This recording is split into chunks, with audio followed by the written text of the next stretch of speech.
Thank you very much for joining in on this second edition series that we put together on the United States Senate race here in Alabama, which is coming up in about 1 week. This is boiled down to a two-man race between Senator Jeff Sessions and Coach Tuberville. I want to also make full disclosure that I do support Senator Sessions in this election bid, or should I say re-election bid. Also, no one's paying me. I'm not looking for a job, not looking to be appointed to anything. I just want to tell you, I'm just wanting to be heart to heart with you and try to bring you some facts, because there's still a lot of misperceptions in this race. There's two important areas I want to talk to you with in the next few minutes, and that is, number one is Jeff Sessions' voting record, and then number two, which is the big elephant in the room, and that is, what does General Barr, Attorney General Bill Barr, and Jeff Sessions have in common? I think you're going to find this kind of interesting. First of all, let me just tell you that I was president of the Christian Coalition of Alabama for about 10 years. And even before I came, Jeff Sessions always maintained a 100% voting record with the Christian Coalition and groups like, other groups. He was always on their honor roll, like CPAC and the American Conservative Union and NRA and all the other very conservative groups around the country. I will tell you that he didn't score too well with the American Civil Liberties Union, the ACLU. In fact, he made an F on their report card, which is always on our honor roll. If you're a conservative, that means whoever gets an F with the ACLU is on our honor roll. The second thing I want to talk about just a little bit is, what does Attorney General Bill Barr and Jeff Sessions have in common? Both of them were attorney generals. Both of them were under fire, by the president. Barr's under fire right now from the president. And both of them have the same timeline. But I think it's important for us to know the role of the Department of Justice first, because sometimes it can be misunderstood. The Department of Justice is in place to enforce the United States law, to defend the interests of the United States of America, to ensure the public safety of our citizens, both domestically and abroad, and to be the lead agency in protecting and controlling crime and so much more. I've put together for you as an attachment with this Facebook a flow chart of the Department of Justice so that you can see firsthand all the different agencies. But just to name a few that's under the umbrellas: the FBI, ATF, Firearms and Tobacco, DEA, which is the Drug Enforcement, and of course the Bureau of Prisons, and there's a civil rights component. There's many components, Inspector General, etc. But you look at the spreadsheet. You do serve at the pleasure of the president. Both of these gentlemen serve at the pleasure of the president. Obama was basically overreaching in his use of the department, because he basically turned the Department of Justice into a civil rights law firm, and he was constantly going after policemen and letting letting criminals go. He was going after policemen left and right. He sued the guy out there in Colorado that was a cake maker that didn't want to make the cake for a same-sex marriage celebration. So he was on the wrong side and used the agency wrongly. The other thing that he did is he used the surveillance and the assets of the United States of America to spy on a political opponent, which was Donald Trump and the Trump candidacy. But what I want to really zero in on here is, there's a lot of misperceptions about what took place. Now, we all know that the president had tweeted about his disappointment in Jeff's recusal over the Russian scandal, or the Russian hoax. Let me just remind you that none of this really became an issue until Jeff was inside of the Senate confirmation hearing after he had been appointed.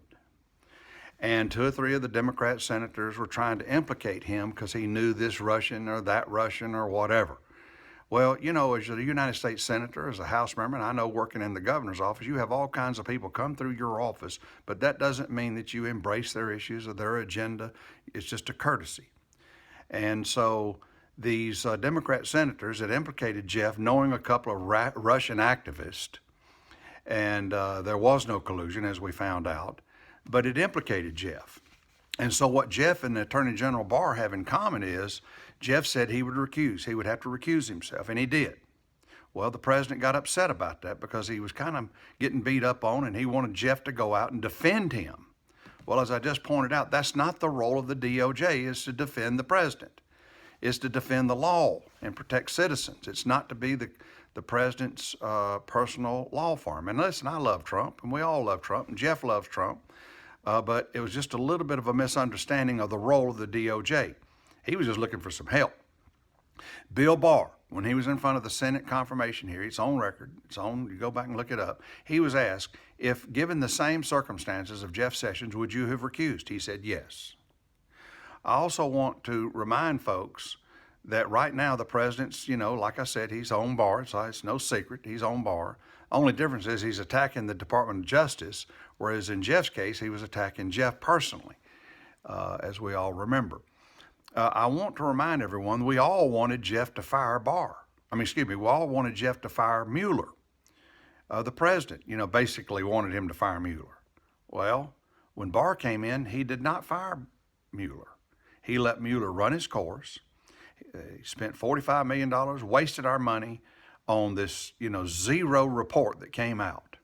Well, subsequently, it all emerged about this Russian dossier that spurred all of this, spurred this special investigation, spurred the whole, hoax, if you will. And of course, that puts you on offense as the Attorney General, which the Attorney General right now has got his prosecutor in place, and they're collecting facts. They've formed a grand jury, et cetera, and I think we're going to see some results from that. I had some of my friends, particularly those that were supporters of Tuberville and Bradley Byrne, that are upset with Jeff because he, quote unquote, did nothing.